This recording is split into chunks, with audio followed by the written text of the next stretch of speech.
पहले भी रहा। यहाँ के जो बुजुर्ग बैठे हैं, अगर आके मेरे पास मुझे आके कह दें कि बेटा हम तो तीसरी पीढ़ी के हैं, तो कोई अतिशयोक्ति नहीं है, पूरा अधिकार आपका मुझ पर। राजपाल सैनी जी अध्यक्षता कर रहे हैं, बहुत भावुक अपील उन्होंने करी। कभी कभी ऐसा होता है कि आदमी बहुत तोल मोल के सोच समझ के बोलता है चुनाव में। इन्होंने जो दिल में इनकी बात थी वो खुल के बात उन्होंने मन से कह दी, और जो उनकी बात है जो उन्होंने कही वो मेरी दिल की बात। हमारे एनडीए के सब नेता, सहयोगी दल के नेता, निषाद पार्टी के भी नेता हैं, बीजेपी के तो नेता हैं, और क्षेत्र के सब जिला पंचायत अध्यक्ष मौजूद हैं, हमारे सांसद युवा चंदन, जिनको आपने खूब आगे बढ़ाने का काम किया, वो भी यहाँ हैं। और ठीक है चंदन, तुम्हारे कारण ही हो रहा चुनाव, ज़्यादा मेहनत तुम्हें करनी पड़ेगी, और आगे भी ये आप ही का क्षेत्र है, आपकी जवाबदेही है। यहाँ की रोजमर्रा की समस्याएं, हर छोटी और बड़ी चीज आपको नजर भी रखनी पड़ेगी और आपके कदम भी वहां पहुंचने हों। ये जनता की अपेक्षा आपसे है। और मिथिलेश पाल जी का तो गला अभी से ही फट गया। अब तो चुनाव भी आगे हो लिया, अब तो 20 तारीख होली, 20 तक चल जाएगा गला। शाम को दवाई ले, गर्म पानी के साथ गरारे करो। 2.5 साल की बात कही इन्होंने, बहुत समझदारी होशियारी से 2.5 साल की बात की। लेकिन ये ख्याल रखना मिथिलेश जी, 2.5 साल का तो ये मान जाएंगे आपकी बात, और 2.5 साल का मौका भी दे देंगे। दोगे कि नहीं दोगे? लेकिन काम पूरा 5 साल का कराएंगे। पुराना मीटर सब भूल जाओ, नया मीटर चालू करना है तो उसी हिसाब से काम करना पड़ेगा। मैं कोई लंबी चौड़ी बात नहीं करने आया, नीति की बात चुनाव की घड़ी में कर भी नहीं सकती। आचार संहिता लागू, मैं सरकार में शामिल हूँ, हमारे प्रतिनिधि यहाँ अनिल जी कैबिनेट में यूपी में शामिल हैं। मुझे आप अच्छी तरह जानते हो, जो राजपाल जी ने बात कही, मैं आपके अंदर जो कोई आता है हमारे क्षेत्र से, ना मुझे उसकी जात देखनी, ना उससे कोई परिचय लेना। आपकी इंसानियत को बढ़ाने के लिए, उसे बना के रखने के लिए, क्षेत्र के विकास के लिए हम लोग हमेशा तत्पर रहेंगे। और ये क्षेत्र की सबसे बड़ी जो डिमांड थी, क्योंकि किसानों की जमीन है ये, और किसानों की मेहनत देश को आगे बढ़ा भी रही है, सबसे बड़ी डिमांड थी कि यहाँ मिल का विस्तार हो। चंदन बुरा नहीं मानेगा, जैसे छोटा बच्चा चिपटता है ना, कोई जो जिद आ जाती है उसको, मैं जब फोन करूं राम राम मिल लेता था, कहता जी मिल का क्या हुआ मौका ढूंढते, बस वो एक ही जो है जुबान पे थी बात। और तब आप विधायक थे, और इसे ही त्योहार पे हम लोग आए थे, धनतेरस पे। धनतेरस पे लोग शॉपिंग करने जाते हैं कि हमारे यहाँ कुछ आ जाए लक्ष्मी। उसी तरह उस तारीख में यहाँ किसान आए और आपने मांग रखी, सरकार को सचेत किया कि ये हमारे स्थानीय किसानों की मांग है कि यहाँ मिल की वृद्धि हो, तो जितनी आवश्यकता पड़ेगी हम गन्ना वहाँ पैदावार बढ़ा के उसको उपलब्ध कराएंगे। 2 साल पहले की बात है धनतेरस, और तब ये विधायक थे। मुझे तो लगता है जैसे मुझसे चिपटते थे वैसे ही वहाँ मुख्यमंत्री के यहाँ चिपटते होंगे, तो ये तो करना ही था। फिर भी मैं मंच से राज्य की सरकार को, मुख्यमंत्री को बधाई देता हूँ, शुभकामनाएं देता हूँ, धन्यवाद देता हूँ, आभार व्यक्त करता हूँ क्षेत्र की तरफ से कि यहाँ मोरना के मिल के विस्तार के लिए उन्होंने कदम उठाए। और ये अभी शुरुआत है, ये अभी भी शुरुआत है। जैसी जनता की उम्मीद होंगी उसी प्रकार से गन्ना के क्षेत्र को विकसित करने के लिए, मिल के विस्तारीकरण के लिए आगे और प्रपोजल हम जो राज्य सरकार में रहते रहते कराएंगे। ये मैं वादा आपको कर रहा हूँ। आज भारत सरकार नौजवानों के लिए बेहद चिंतित। खेती से जो गुजारा हो रहा है, चल रहा है गांव का और आपका समाज का, वो तो चल ही रहा है, लेकिन नए हमें रोजगार के माध्यम और तरीके लोगों के लिए तैयार करने हों।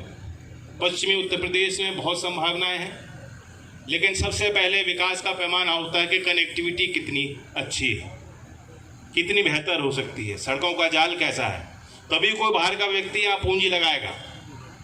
और इस ओर भी राज्य की सरकार ने अच्छे काम किए हैं। 24 करोड़ का एक लंबा जो मरम्मत के कार्य है, नवनिर्माण है, एक लंबी सूची चंदन ने मुझे पहुंचाई है कि जो मीरापुर क्षेत्र के और BIT से कहाँ सड़क बन रही है 28 यहाँ की 2 सड़कें होगी, बेलडा से 28, बेलडा से भोकरेडी, बेलडा से भोकरेडी भी सड़क बन रही है। बेलडा से 28। तो सड़कों का जाल भी बेहतर हो और काम नौजवानों के लिए जिस तरह से केंद्र सरकार कर रही है, हमारे बुजुर्ग बैठे हैं वो बता सकते हैं, इससे पहले इतने आपने बार केंद्र बजट को पेश होते देखा हो, क्योंकि देश की नजर रहती है कि देश के वित्त मंत्री क्या संदेश देना चाहते, किस वर्ग के उत्थान की बात सरकार की नीतियों में दिखाई देता है कि कोई विशेष काम होने जा रहा है। चौधरी चरण सिंह कभी उस पद पर बैठे थे, उन्होंने गांवों के विद्युतीकरण के लिए प्रस्ताव दिया, किसान को सीधा लाभ देने के लिए उन्होंने बात कही, और उसके बाद शायद गांव के नौजवानों के लिए इस बार बात जो कही गई है, देश के बजट में इससे पहले कभी ITI का जिक्र नहीं होता। मैं 5 साल लोकसभा में सांसद रहा मथुरा क्षेत्र से, अब मैं खुल के कह सकता हूं मैं भी कभी ITI देखने नहीं गया, ना किसी सरकारी मीटिंग में। अब तो दिशा की मीटिंग होती है, उस समय निगरानी सतर्कता समिति होती थी और सभी सांसद वो बैठक लेते हैं, सारे विभाग होते हैं, लाइन हाजिर होते हैं, DM होते हैं, सारे जनप्रतिनिधि उस बैठक में होते हैं। कभी मुझे नहीं कहा गया कि जरा ITI में भी झांक के देख लो क्या है ITI। सरकारी संस्थाएं हैं, 15,500 ऐसी संस्थाएं हमारे यहाँ है, पॉलिटेक्निक है, ITI है, तो तकनीकी शिक्षा पे किसी सरकार ने ध्यान नहीं दिया और उसका ये नतीजा निकला कि आधी सीटें जो हैं अभी वो वेकेंट हैं। सरकार तनख्वाह भी दे रही है, संस्था पुरानी कई दशकों से कई क्षेत्रों में ITI चल रही हैं, वहाँ पूरी सुविधा है, बच्चों में रुचि नहीं, कोई जनप्रतिनिधि की नजर नहीं पड़ती वहाँ। मुझे खुशी है कि अभी हमने दीक्षांत समारोह किया और मैंने निमंत्रण दिया था कि सभी सांसदों को, कई मंत्रीगण भी अपने ITI में बैठ के उस दीक्षांत समारोह में बच्चों को प्रोत्साहित करने के लिए कार्यक्रम में शामिल हुए। और पहली बार बजट में 60,000 करोड़ की लागत से देश में 1,000 ITI को बेहतर बनाने के लिए, व्यवस्थाओं को सुधारने के लिए 1,000 ITI की बात उन्होंने की। इससे पहले कभी बजट में ITI की बात नहीं होती। तो अगर प्रधानमंत्री इस बात को बल दे रहे हैं कि युवाओं को प्रशिक्षित करना है और नए उद्योग की बात अब होने लगी है जो यूपी में कभी नहीं होती थी। सेमीकंडक्टर क्या चीज है? चौधरी अजीत सिंह जी तो इंजीनियर थे, मैंने इंजीनियरिंग नहीं करी, मैंने मास्टर्स ऑफ फाइनेंस किया, वो शायद समझा सकते थे, मैं तकनीकी तौर पे नहीं समझा पाऊंगा। लेकिन एक नया उद्योग, और अनुमान यह है कि 10 लाख नौकरियां सेमीकंडक्टर स्पेस में भारत में 2026 तक नई नौकरियों का निर्माण हुआ। यूपी की कभी गिनती नहीं होती थी, अब गुजरात में हो रहा है, आसाम में हो रहा है, और शायद तीसरा राज्य उत्तर प्रदेश है जिसने इसके लिए सेमीकंडक्टर उद्योग की स्थापना के लिए यहां प्रस्ताव रखा। तो इस तरह के नए काम भी हमारे नौजवानों को मिले और जो अर्थव्यवस्था में व्यवस्थित क्षेत्र में विस्तार हो, क्योंकि जो व्यवस्थित क्षेत्र में श्रमिक होता है उसको सामाजिक सुरक्षा भी मिलती है। ऐसे कोई कारखाने लग रहे हैं, अस्थायी तौर पे कोई श्रमिक है, काम कर रहा है, मजदूरी कर रहा है, उसे आज है कल ना रहे, कोई उसे कोई सुरक्षा नहीं, उसके घर के लिए, पालन पोषण के लिए कोई सुविधा उसको लंबे समय तक नहीं मिल पाती है। तो सरकार का ख्याल है कि ज्यादा से ज्यादा काम, कारखाने, कुटीर उद्योग भी वे जो है संगठित क्षेत्र की तरफ उनको लाया जाए, और उसके लिए सुविधा भी सरकार दे रही है। जो employment provident fund organisation EPFO की स्कीम है, कभी बजट में उसका विवरण नहीं हुआ होगा। इस बार 2 योजनाएं के जो नए बच्चे जो पहली बार जिनको नौकरी मिल रही है उनकी तनख्वाह भी केंद्र सरकार देगी, और ईपीएफओ में उनका पंजीकरण कराने के लिए भी प्रोत्साहित करेगा। पहली बार ईपीएफओ का जिक्र मैंने किसी वित्त मंत्री के द्वारा भाषण में सुना। और आंकड़े क्या बताते हैं? लोग कहते जी रोजगार रोजगार, समस्या है, लेकिन ये भी तो देखो काम कैसे हो रहा है। 2014 में इस ईपीएफओ में कितने खाते पंजीकृत थे? 11.8 करोड़, और 2023 में वो आंकड़ा 29.9 करोड़ तक पहुंच चुका है। हिसाब लगाइए, लगभग 3 गुना हमारे देश के श्रमिकों का, जो लोग कार्यरत हैं, जो नौकरी कर रहे हैं, 3 गुना लोगों की जो संख्या बढ़ गई है जिनके खाते ईपीएफओ में खुले हैं। जब नौकरी वो छोड़ेंगे तो उनको उससे सुविधा भी दी जाएगी, उनका निवेश हो रहा है, सामाजिक सुरक्षा का ख्याल सरकार ले रही है। तो इसलिए ये हमारे मुद्दे रहे हैं और ये हमारा रिपोर्ट कार्ड मैं यहाँ पेश करना चाहता हूँ। वैसे मैं जानता हूँ कि कोई फर्क नहीं पड़ने वाला।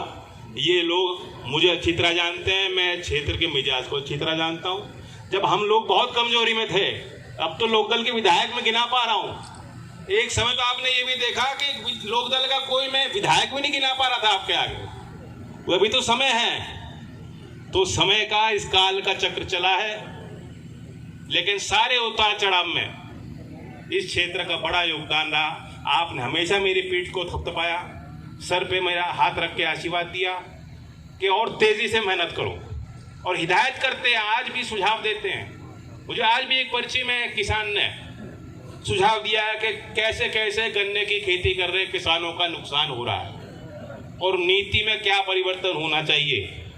भाव्य भी घोषित नहीं है, हाथ उठा रहे आप, बहुत समझदारी की बात है उसमें, मैं उसको गंभीरता से लूंगा। तो ये आप अपनेपन में ही अपना अधिकार समझते हुए, मैं दुनिया की नजर में मंत्री हो सकता हूं, आपकी नजर में बेटा और भाई हूं। मैं यही कहूंगा कि उपचुनाव है, हमें और आपको और ख्याल रखना है कि हमारी कोई भी वोट खराब ना हो। हमारा जिनसे मुकाबला है वो तो चाह ही नहीं रहते कि आपकी वोट गिर पाए। जो पीडीए की बात करते हैं, पीडीए का फुल फॉर्म है पर्सनल डेवलपमेंट ऑफ एरा गैरा।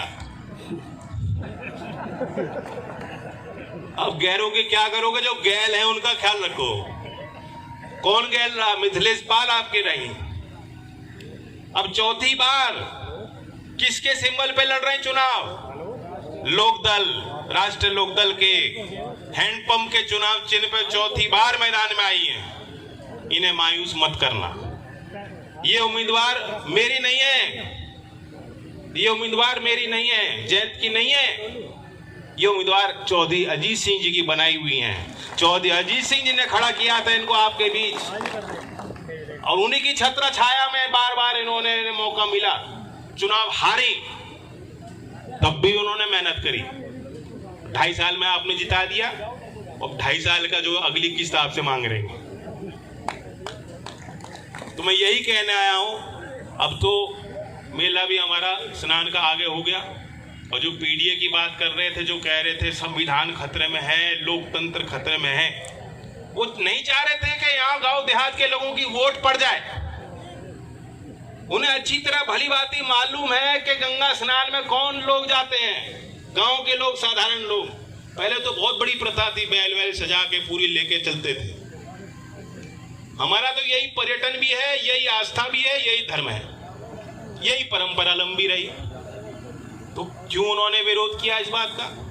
मैंने देखा कि उन्होंने, अखिलेश जी ने ट्वीट किया कि ये तो डर गए इसलिए चुनाव की तारीख हटा दी।